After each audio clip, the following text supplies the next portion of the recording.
L'application Clédou, vous avez le choix. Écoutez la radio Clédou en direct, réécoutez nos émissions telles que Allo Clédou, la revue de la presse ou encore le journal. Devenez vous-même journaliste en nous envoyant vos articles en format texto ou vidéo. D'autres fonctionnalités sympas vous attendent sur l'application Clédou. Clédou, c'est doux, c'est pour vous et avec vous.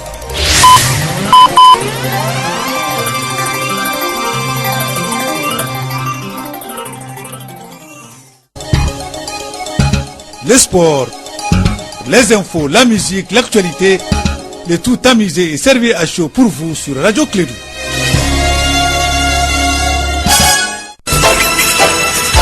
Radio Clédou, le journal, avec Sotelma Malitaire.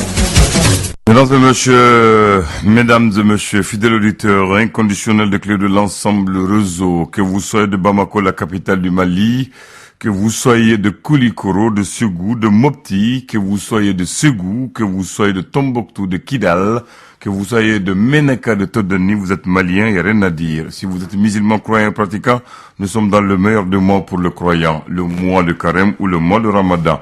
Alors, mesdames et messieurs, je vous souhaite d'abord un excellent réveil, une très bonne journée et surtout on dit au nom de Dieu, à cause de Dieu, avec Dieu et pour Dieu et tais-toi.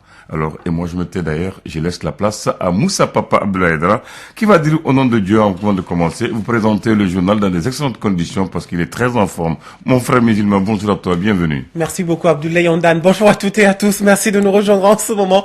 Il est 7h à Bamako, même heure à Mopti. Voici les principaux titres. La présence de la France auprès du Mali n'est conditionnée à aucune exploitation de pétrole sur le territoire malien. Evelyne Décor, la diplomate française au Mali, a tenu à le préciser lors de son grand oral face à la presse. Vous l'entendrez dans quelques minutes. La coordination des mouvements de l'Azawad veut le maintien des autorités intérimaires au nord du Mali afin qu'elles mènent à bien ses missions. Du coup, la CMA est défavorable à l'organisation des élections communales au nord du Mali. En vue de protéger l'environnement, les amis de la nature se mobilisent pour leur 15 jours d'activité annuelle qui se tiendra cette année à Mopti. L'accent est mis sur le respect des terres et le rapprochement des personnes de la nature dans la ville. Dans ce journal, nous irons à Sélengué, retrousser nos manches et retrouver les dabas. Et oui, dans cette localité, on pratique de l'agroécologie ou cultiver la terre sans pourtant utiliser les engrais chimiques, une méthode qui préserve également l'environnement. À suivre le dossier. Début de Ramadan sanglant à Bagdad en Irak, 2 attentats font au moins 30 morts ce matin, des attaques revendiquées par le groupe djihadiste État islamique et en Afghanistan, on vient de l'apprendre également une forte explosion dans les quartiers diplomatiques de Kaboul.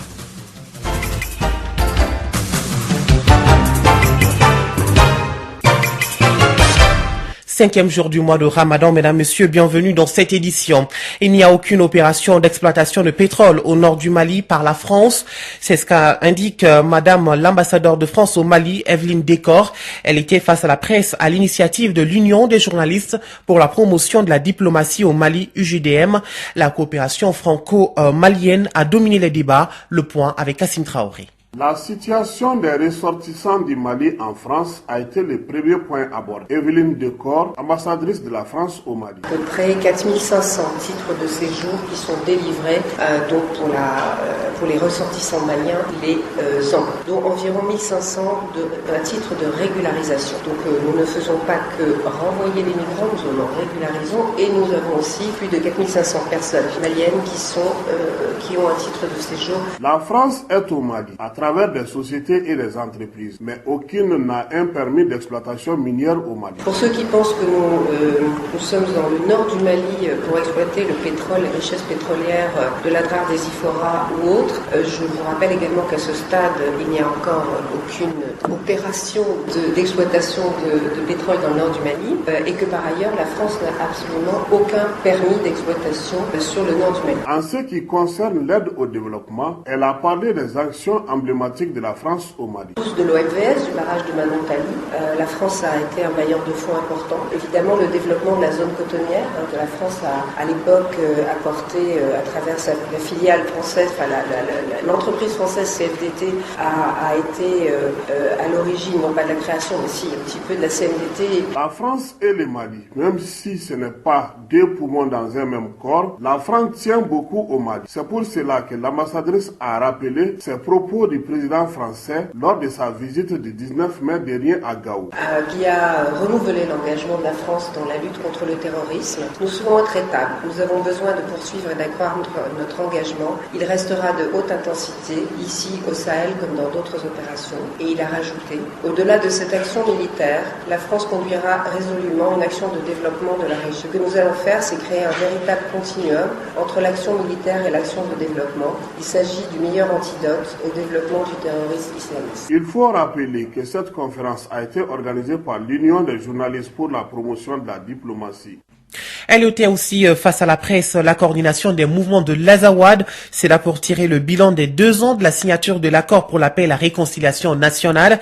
La CMA est contre l'organisation des élections communales dans les régions nord du Mali. Selon elle, ces élections mettront fin subitement à la mission des autorités intérimaires qui n'auront pas le temps nécessaire pour accomplir la tâche qui leur sont confiées. Écoutons Almou Ag Mohamed, le porte-parole de la CMA. Les autorités intérimaires, on connaît leurs missions. Nous, tant que ces missions ne sont pas remplies de la plus belle manière, on va demander toujours à ce qu'il y ait un bonus de temps pour leur permettre de jouer leur rôle. Aujourd'hui, elles sont installées. Elles n'ont même pas eu le temps d'être opérationnelles. C'est vraiment une aberration de leur dire que leur mission finit demain. Il faudrait qu'elles aient le temps de travailler au retour des réfugiés. Il faudrait qu'elles aient le temps de pouvoir faire passer cette transition d'une période trouble à une période assez calme. Il faudrait qu'elles aient le temps de bien organiser les élections. Quand je parle de bien organiser les élections, c'est de recenser tous les Maliens sur ce territoire, de recenser les réfugiés qui ont atteint l'âge de pouvoir voter et qui n'ont jamais été recensés. Et tout ça, ça se fera après les retours évidemment.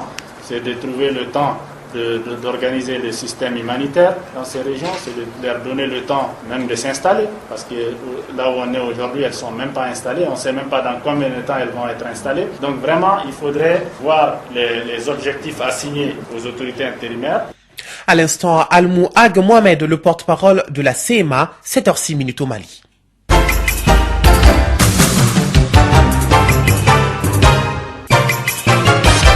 La 18e édition de la quinzaine de l'environnement se tiendra du 5 au 18 juin 2017 à Mopti. Le temps de l'événement a été déjà donné lors d'un point de presse. La quinzaine de l'environnement met un accent sur 2 dates, à savoir le 5 juin, journée internationale de l'environnement, et le 17 juin, journée internationale de la désertification. Les thèmes retenus sont rapprocher les gens de la nature dans la ville et sur la terre, des pôles à l'équateur, ou encore respecter notre terre, notre maison, notre futur. Là-dessus, écoutons Gologo Aminata Diarra, chef de cabinet du ministre de l'Environnement et du Développement durable. La quinzaine de l'environnement est la plus grande campagne de communication pour le changement de comportement en vue de la protection de l'environnement et de l'amélioration du cadre de vie dans notre pays. Cette activité s'inscrit dans la continuité de celle déjà menée à Ségou, Sikasso et Kaï. Notre pays doit jouer sa partition dans la préservation de la planète. Le Mali abrite le 3e fleuve de l'Afrique par sa longueur. Le fleuve Niger, communément appelé chez nous fleuve Djoliba, long de 4200 km, dont 1700 au Mali. Ce fleuve, qui fait partie intégrante de l'histoire des peuples du Mali, traverse les villes de Bamako, Koulikoro, Ségou, Djenné, Mopti, Niafunké, Tombouctou et Gao. Il constitue, à ne point douter, notre grande richesse. Malheureusement, cette richesse s'achève de jour en jour sous l'effet des changements climatiques et surtout sous la pression barbare, illicite et mercantile de l'homme au grand dam d'énormes aménagements internationaux et nationaux opérés sur les fleuves Niger et Sénégal. Aujourd'hui, la lutte sans merci contre ce désastre est un cri de guerre du ministère de l'Environnement, de l'Assainissement et du Développement durable. Pour ce faire, nous invitons tous et toutes, jeunes et vieux, femmes et hommes, partout où ils se trouvent, à se mobiliser pour la préservation et la protection de notre environnement. Au micro de Dadon Omoko, Gologo Aminata Diarra, chef de cabinet du ministre de l'Environnement et du Développement durable.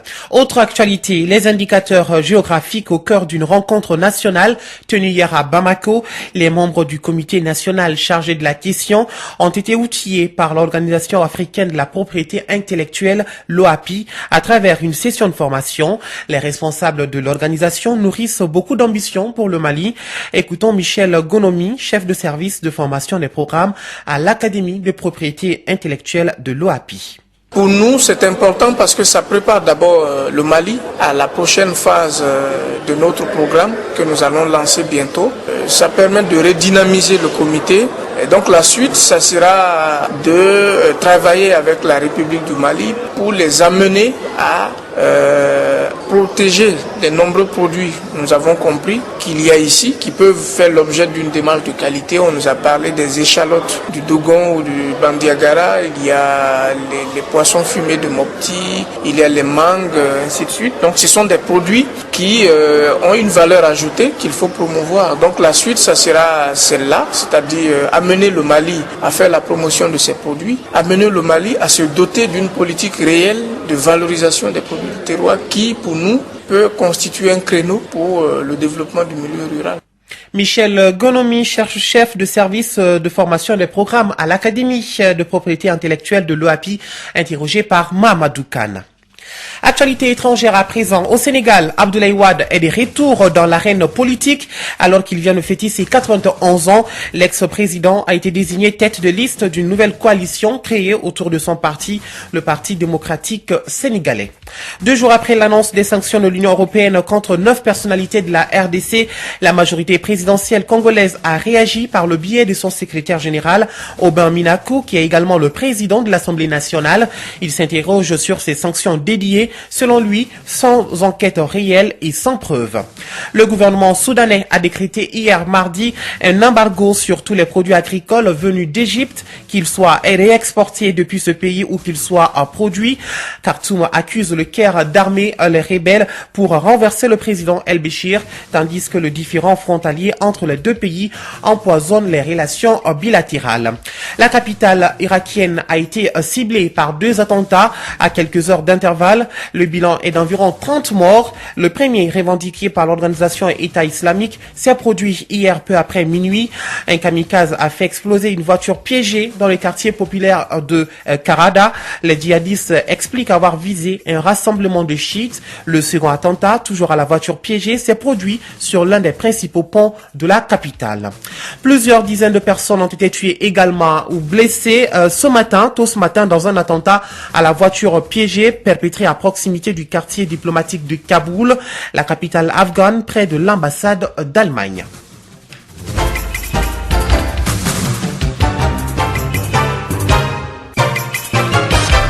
Direction Séléngué, une vieille pratique remise au goût du jour par certains acteurs du monde paysan. L'agroécologie, je vous l'annonçais dans les titres, ou cultiver la terre sans pour autant utiliser les engrais chimiques. Eh bien, cela se fait au Mali. Certaines organisations paysannes en font carrément leur monde d'emploi. Comment la méthode marche et pour quels résultats? Suivons ce dossier de Mamadou Kane. Nous sommes dans la ferme agroécologique de Nyeleni à Séléngué, localité située à environ 140 km de Bamako. Aliou Abba Touré, cultivateur de son état, est à la manœuvre. Nous n'aimons pas les engrais chimiques dans notre jardin maraîcher. Nous cultivons essentiellement de la tomate, du gombo, de l'oignon, de la carotte. Cultiver la terre de façon naturelle, sans pesticides, une méthode qui retient de plus en plus l'attention des organisations paysannes en Afrique de l'Ouest. Kone Kadidja, responsable de la coalition pour la protection du patrimoine génétique africain Copagène. L'agroécologie aujourd'hui, c'est un mouvement qui prend de l'ampleur, qui a commencé tout doucement en 1970 en tant que mouvement. Sinon, c'est une pratique ancestrale pour les Africains. Une pratique ancestrale qui met un accent particulier sur la préservation de l'environnement. Farima Doumbia est l'une des 5 paysans de la ferme du centre de Nyeleni de Séléngué, un centre créé en 2007 par la Coordination nationale des organisations paysannes du Mali, CNOP Mali, pour abriter les premiers forums sur la souveraineté alimentaire. Farima Doumbia est l'une des 5 paysans de la ferme agroécologique du centre Nyireni de Selengue. Elle nous explique qu'elles utilisent uniquement les engrais organiques pour renforcer le sol. Une thèse confirmée par Thio Traoré, chargé du programme PAES à l'AOPP, l'Association des organisations professionnelles paysannes du Mali, une organisation qui réunit en son sein environ 130 regroupements paysans à travers tous les pays. Elle expérimente depuis peu un concept dénommé le champ école. C'est un champ propice à une formation pratique. C'est un champ de démonstration des bonnes pratiques agroécologiques. Par exemple, si tu vois cette parcelle-là, tu vois des grands arbres, mais tu vois aussi des petits. On fait des petites productions à côté. Donc ça c'est l'arboriculture. Les réseaux des horticulteurs de Caille et Rachka dans le sud-ouest du Mali regroupent une centaine d'organisations et coopératives paysannes. Les RHK, c'est plusieurs milliers d'agriculteurs convertis en agroécologie à l'image de Diallo Mariam Sissoko, productrice. L'agroécologie, ça peut bien nourrir, ça peut bien retenir quelqu'un dans son champ, dans son village. Pour la bonne pratique de l'agroécologie, les acteurs rivalisent d'imagination pour un meilleur rendement dans les champs. La Fédération des unions et regroupements des paysans du Niger, Moriben, qui regroupe 58 000 membres, dont 63% des femmes, a initié un projet pour motiver les petits paysans. Dandakoy Iliassou, chargé de programme à Moriben. On leur a dit que les animateurs qui sont sur place vont essayer de les suivre régulièrement. Et à la récolte, il y a eu 2 ou 3 visites de champs. Donc à chaque visite, on essaie de noter le paysan. Donc on a cherché vraiment à voir le meilleur producteur en termes de respect des pratiques, le meilleur aussi en termes de rendement. Ces différentes initiatives sont soutenues par les PAES, le programme d'appui aux initiatives économiques contribuant à une transformation écologique et sociale des territoires ruraux au Sahel et dans les Grands Lacs.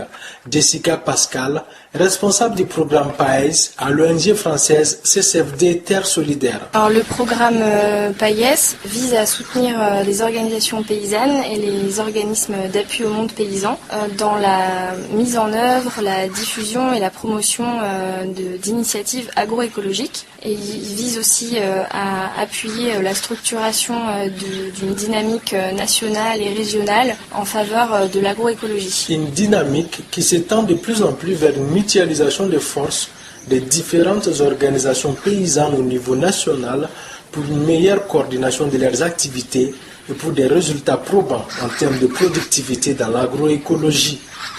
Un dossier signé Mamadou Kana. 5 jours déjà que la communauté musulmane observe le jeûne. Ce mois de Ramadan favorise beaucoup le partage et le don de soi. Dans certaines mosquées de Bamako, on organise des ruptures collectives de jeûne à l'intention des couches les plus nécessiteuses. C'est le cas, par exemple, de la mosquée de Kalabankoro. Sur le lieu, Étienne Niaré a pu s'entretenir avec Saïd Ibrahim Diallo, imam adjoint de la dite mosquée, juste après qu'il ait pris un bol de kinkeliba. Suivant. Bismillahirrahmanirrahim.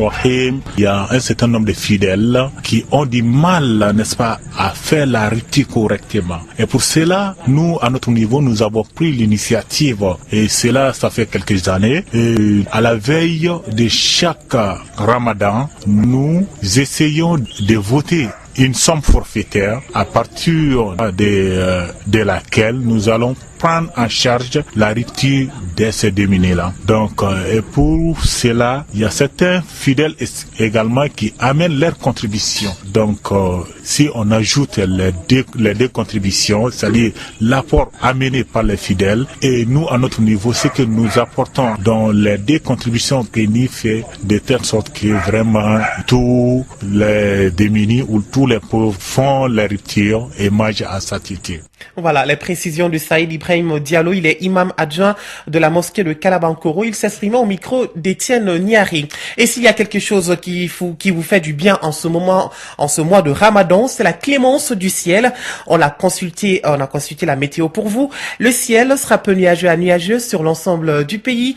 Les vents seront en direction sud-ouest d'intensité faible à modérée sur l'ensemble du territoire, excepté la région de Taoudéni et la partie nord de celle de Tombouctou, où ils seront de composante au nord-est.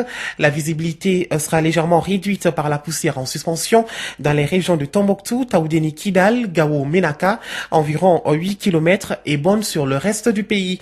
Des orages isolés, parfois associés de pluie, interviendront dans l'après-midi ou la nuit dans les régions de Kay, Sikasso et les parties sud de celles de Mopti, Gao et Menaka. Les températures seront en légère baisse sur l'ensemble du pays.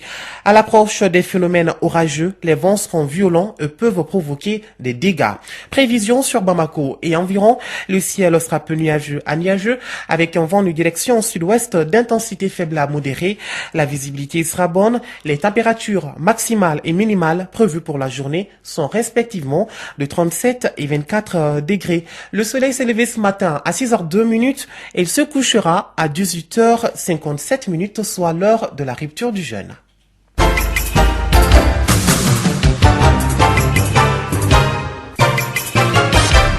Et c'est la fin de cette édition. Merci à vous de l'avoir suivi. Présentation Moussa Papaïdara.